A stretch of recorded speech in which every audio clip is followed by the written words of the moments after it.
Welcome back to Jonah Plays Basketball, and today we're not doing a basketball thing. We're reading a book.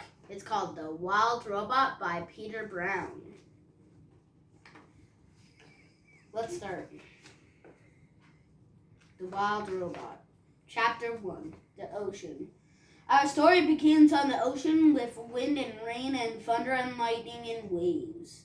A hurricane roared and raged through the night, and in the middle of the chaos, a cargo ship was sinking, down, down, down, to the ocean floor.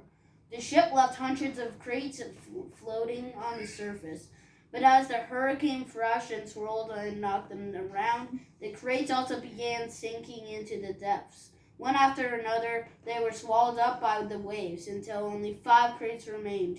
By morning, the hurricane was gone. There were no clouds, no ships, no land in sight. There was only a calm ocean.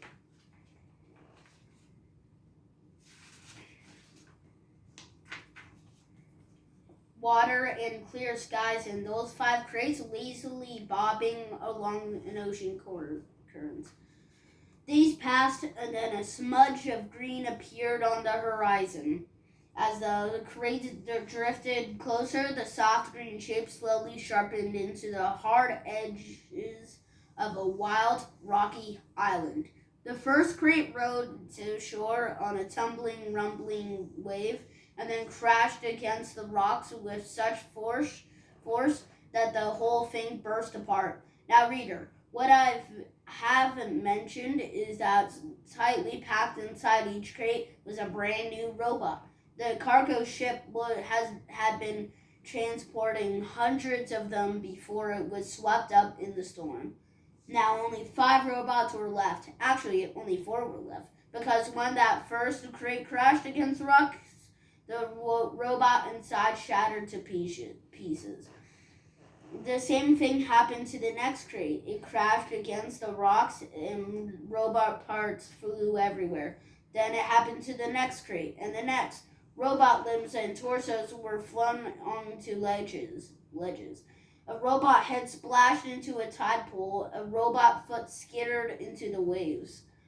And then came the last crate. It followed the same path as the others, but instead of crashing against the rocks, it sloshed against the remains of the first 4 crates. Soon more waves were heaving it up out of the water. It soared through the air, spinning and glistening until it slammed down onto a tall shelf of rock. The crate was cracked and crumpled, but the robot inside was safe. And that's it already. I'm just reading every kind of chapter, and then I'll stop, if that makes sense. So that's the end of chapter 1?